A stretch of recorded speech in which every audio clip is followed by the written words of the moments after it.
más frecuentemente posible, bajar, porque sí son bastantes. Les agradezco a todos los que están conectados en este momento. Y los que están ya en la palestra, ¿qué piensan ustedes que va a ocurrir, habiendo hecho yo este pequeño preámbulo, con lo que tiene que ver, por ejemplo, cargos? Abro la caja de Pandora. La verdad que estaba pensando mucho en el título que has puesto, ¿no? Esto de amenaza u oportunidad. Y la verdad es que será una amenaza para aquellos que no se adapten y no las comiencen a utilizar para aumentar su productividad. Y será una oportunidad para todos aquellos que la usemos activamente y con esto reduzcamos tiempos y optimicemos nuestro trabajo. Yo lo decía ayer en el espacio que teníamos y siempre lo voy también a defender, ¿no? Que en áreas como la educación, que es en la que más me desenvuelvo, somos los docentes los primeros que tenemos que utilizar estas herramientas para mejorar nuestras clases. No solamente como la herramienta, ¿no? Sino que también tenemos que ponerle nuestro valor agregado, porque si bien la inteligencia artificial te hace presentaciones, pero las presentaciones todavía no están a un nivel en el que se noten humanas y en el que transmitan emociones y transmitan estas sensaciones. Yo le decía a mis estudiantes, la IA aún no transmite la emoción de una clase o de una presentación, y eso nos toca a nosotros hacerlo. Es decir, está bien como información, está bien como conocimiento, pero hay que transmitir, y ese transmitir todavía podemos dar mucho a los seres humanos, y por ahí yo empezaría. Somos los docentes los primeros en el ámbito educativo, somos los docentes los primeros que tenemos que utilizar las herramientas y transmitir a nuestros estudiantes el propósito y el fin de la herramienta.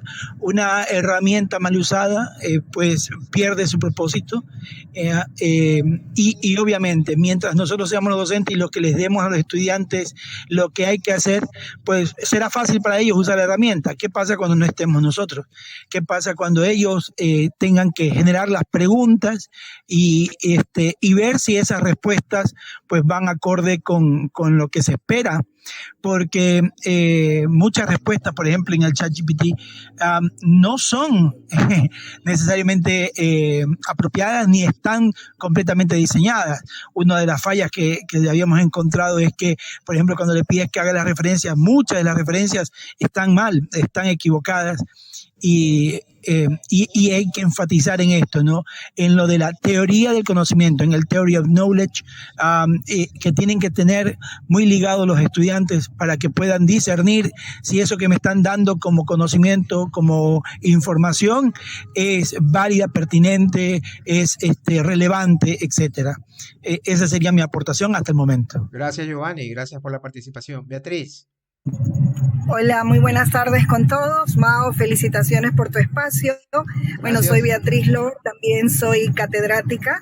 En cuanto a lo que dice mi colega, estoy totalmente de acuerdo. ChatGPT lo he utilizado en las clases y estaría de acuerdo que es una oportunidad para trabajar con los estudiantes, pero siempre y cuando esta herramienta tecnológica, esto que ya se convirtió en una tendencia educativa, sea utilizado como un insumo en la clase para que los estudiantes, lo que usábamos antes como un diccionario físico, esto sea utilizado para revisar literatura, para hacer una revisión bibliográfica, constatar la fidelidad o la confidencialidad de algún autor, de algún artículo, de algún libro, utilizarlo en clases.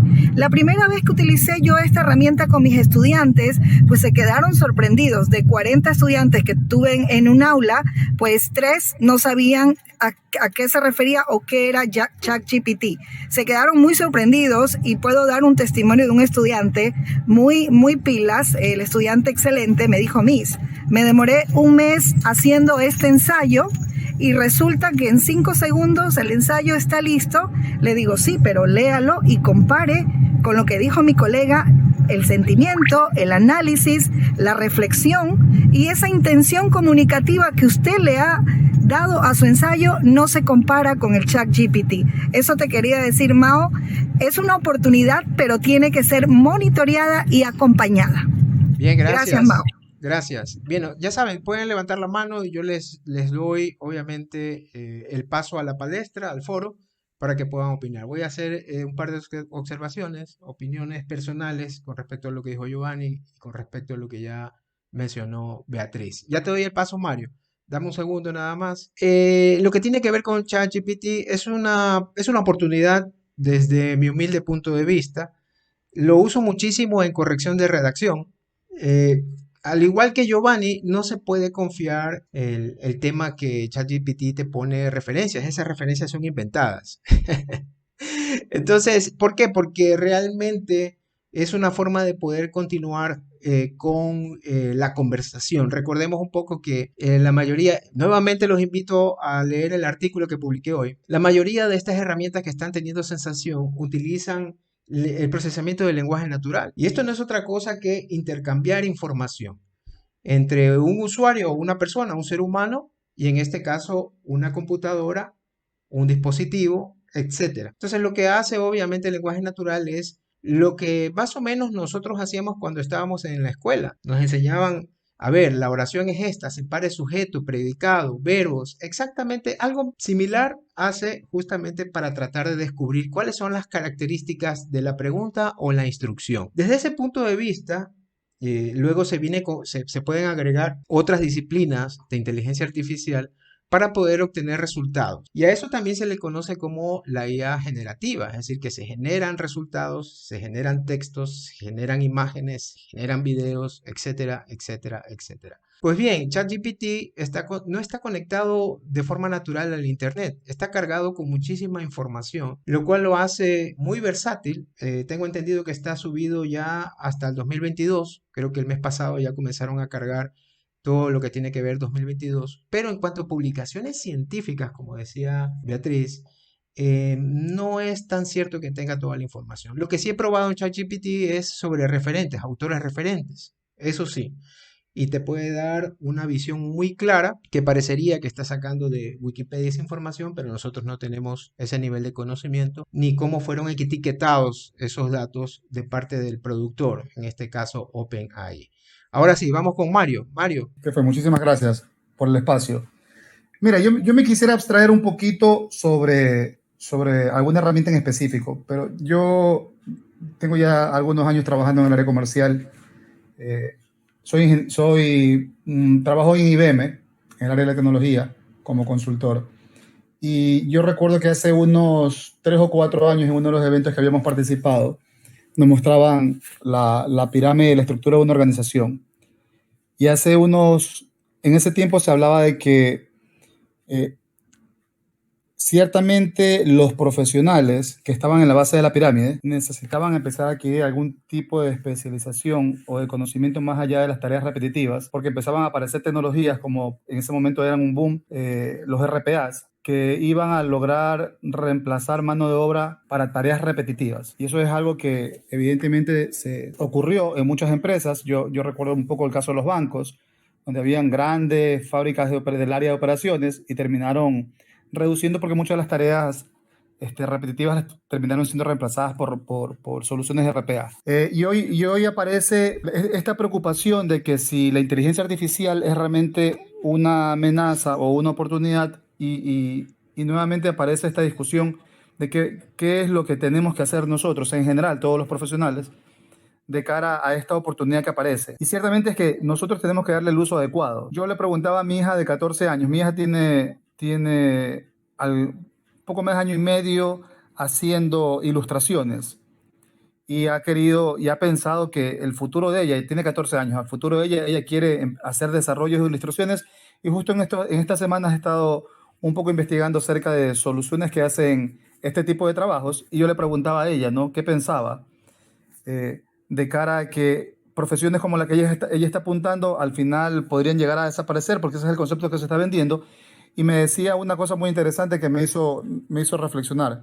Me decía la tecnología, en sus palabras, ¿no?, la tecnología puede llegar a cumplir el rol del profesional que yo quiero ser.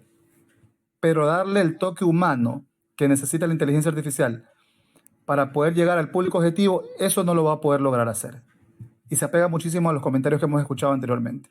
Entonces yo puedo decir que aparece como un riesgo, ciertamente, de que, bueno, ya no, dice mucho, no vamos a necesitar redactores para la prensa en general, o los abogados ya van a poder encontrar los escritos o sacarlos de algún tipo de herramienta de estas, pero o sea, es real que van a requerir tener un toque, o además nuestro punto de vista, nuestra visión y nuestro sesgo. Aunque lo que procura la inteligencia artificial es no tener sesgos, es necesario que también tenga el sesgo humano de cara al objetivo que quiera conseguir. Eso es lo que quería aportar, Mao. Gracias, Mario. Gracias. Bienvenido a ese aporte. Muy bien, eso es muy válido. Entonces, a ver, déjeme ver abajo. A ver, muy bien. María Elena, le vamos a dar el paso a María Elena y luego remato yo con un compendio de las dos últimas intervenciones. Ah, perfecto. Bueno, muchas gracias. Saludos a todos.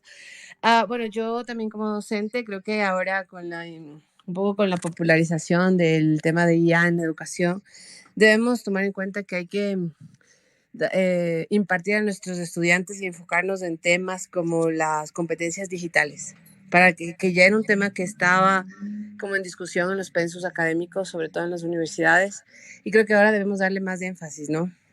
Las competencias digitales no solo para los estudiantes, sino para los docentes, que es el desarrollo de contenidos digitales, la integración y elaboración de contenidos, el tema de buscar información y saber cómo buscarla y cómo validarla, ¿no? Cómo saber si es información correcta.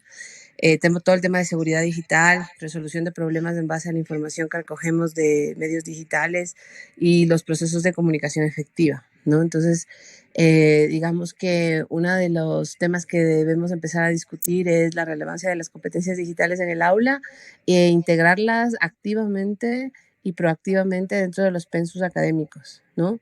Y empezarnos a fijar en temas tan relevantes como, por supuesto, el pensamiento crítico y los procesos de comunicación efectiva, que a ratos en los modelos tradicionales de repetición de contenidos pueden quedarse atrás, y ya nos damos cuenta de que pues la tecnología está influenciando en la educación, así que creo que irnos un poco a ver las herramientas para utilizar estas nuevas herramientas como todo lo que está relacionado a IA, podría empezar por darle relevancia a las competencias digitales, ¿no? Eso, gracias. Gracias, María Elena. Bien. Sí quisiera, por favor, que le den like ahorita, que le den like, por favor. Sí, Giselle, ya te voy a dar el paso, sí, Giselle, ya te voy a dar, denle like, por favor, y denle corazoncito, por favor. Eso nos ayudaría muchísimo para que la gente vea que estamos tratando temas muy serios para nuestra sociedad. Denle corazoncito, por favor, gracias. Bien, antes de darle paso a Giselle y a Gauri, gracias, Mario, voy a dar una opinión como un compendio de todo, ¿no?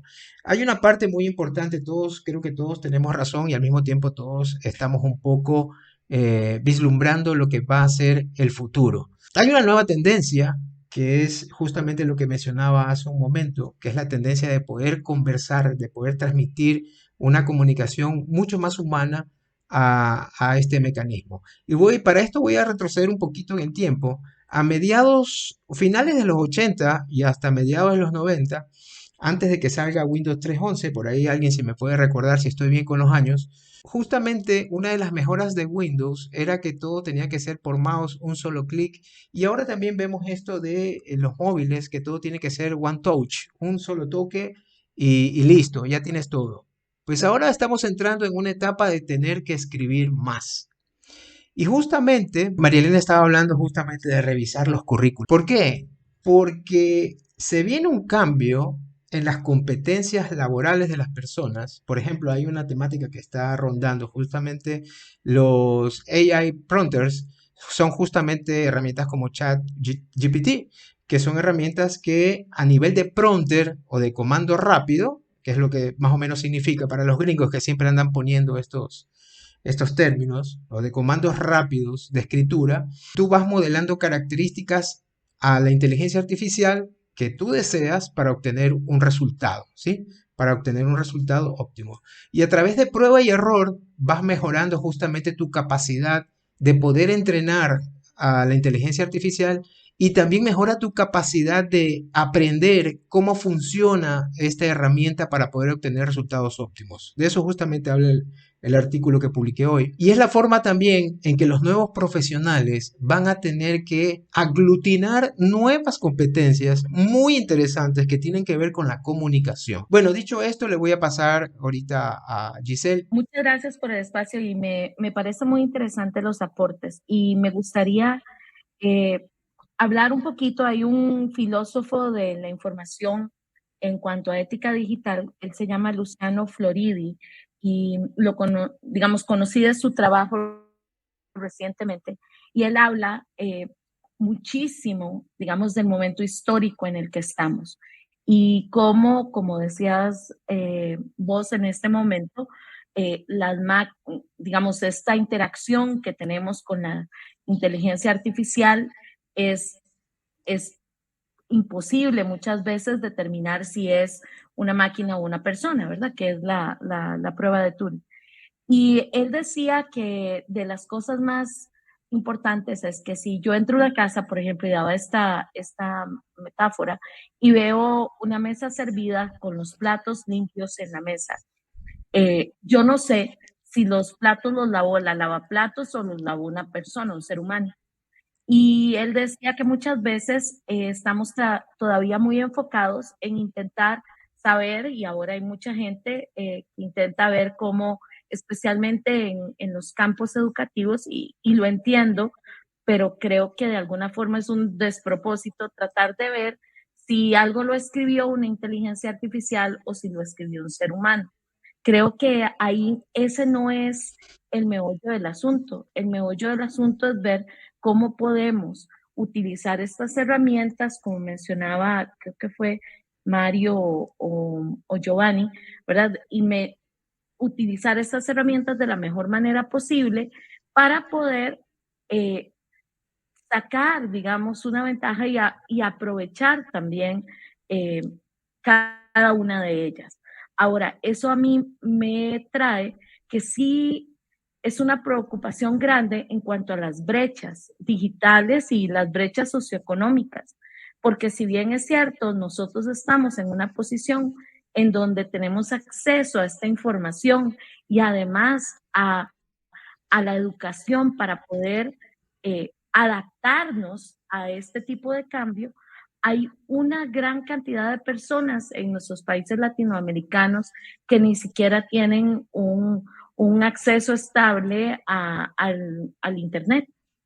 Y lo que eso va a generar en términos de rezago de todo tipo, ¿verdad? Y a mí particularmente me preocupa mucho esa parte. Y cómo vamos a también seguir produciendo datos de calidad, porque en última instancia estos modelos necesitan datos que estén bien hechos para que la información y lo que generen sea bien hecho. Y eso también es algo que tiene que ver a lo que decía María Elena por la parte de las competencias que estamos entrenando a los estudiantes.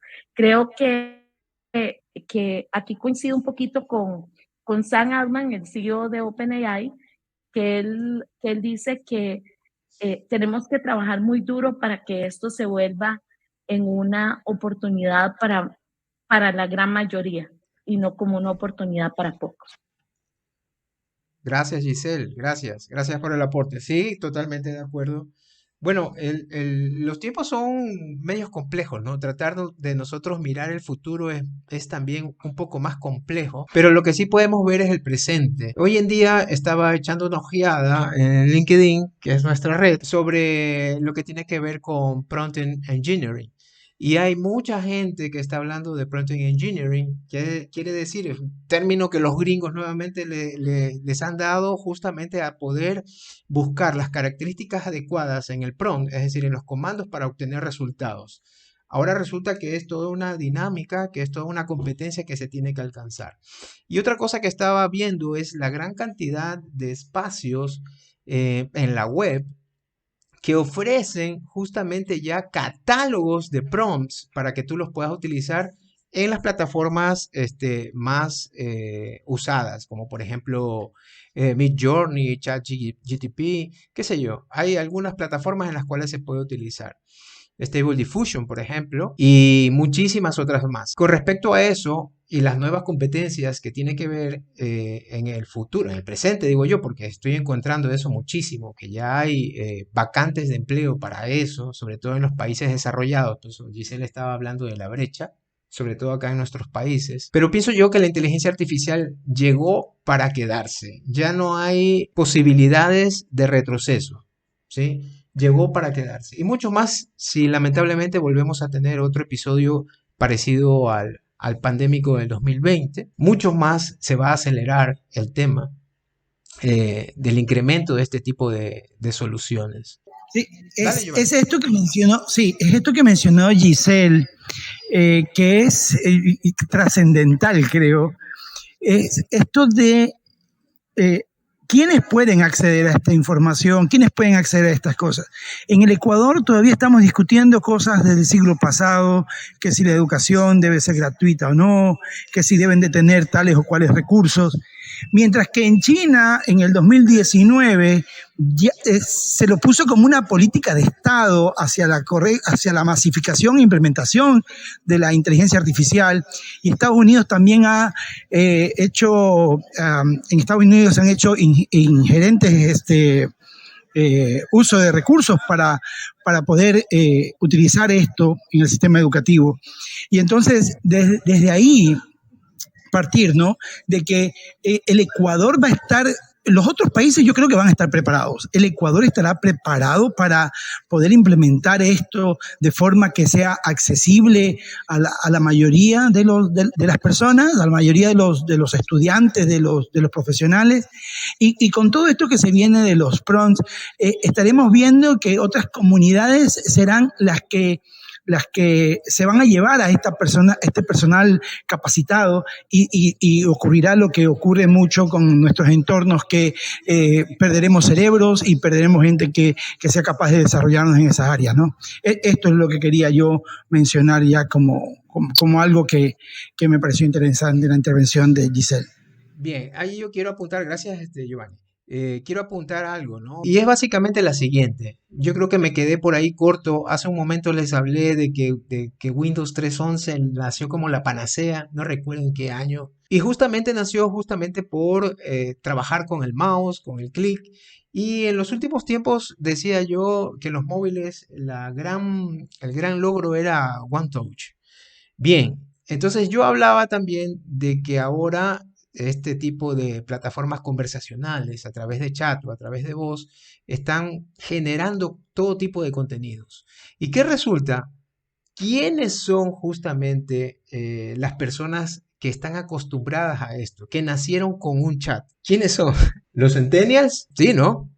Entonces ellos están acostumbrados a esto. Yo no le veo mucho problema para ellos, yo más le veo problemas para la gente que no vivió en la época del PROM, la época del comando, sino una época intermedia, digamos, el año 95, por allí, cuando salió el famoso Windows 95, que era todo con mouse, etc. Yo creo que por ahí hay un problema para ese tipo de gente, pero la gente que está, por ejemplo, catalogado como centennials, no, yo creo que no, yo creo que es muy sencillo para ellos, es parte de su cultura de conversación, el chat. Ellos viven con el chat y no le veo yo tanto eso. Yo más le veo, y le soy sincero, como docente también, les veo más problemas para nosotros. El poder encasillar en un aula de clases este tipo de interacción, enfrentarnos a ello y trabajar pedagógicamente con un nivel promedio alto junto a ellos para poder cerrar el ciclo de aprendizaje utilizando estas herramientas, estas plataformas, creo que es el reto que tenemos nosotros. En el ámbito laboral, yo no le veo tanto problema desde el punto de vista que mucha gente se va a acoplar a poder trabajar con estas plataformas, con estas herramientas. Donde yo veo el problema es que no va a haber tanto empleo para la gente como nosotros lo conocemos. Bueno, yo creo que lo vamos a dejar por terminado ahora. Les agradezco muchísimo a todos los que se conectaron, a todos los que han interactuado. Muchas gracias por estar conectados y vamos a volver a repetir este evento. No tenga duda de que va a ser así. Gracias a todos, a los que participaron, gracias, Giovanni, Mario, Beatriz, Giselle, gracias, Marilena también. Nos estamos viendo a la próxima. Recuerden, por favor, síganme. Voy a publicar justamente una encuesta esta semana para decidir cuáles son los temas, que ustedes decidan cuáles son los temas que vamos a tratar la próxima. Gracias, nos vemos. Chao.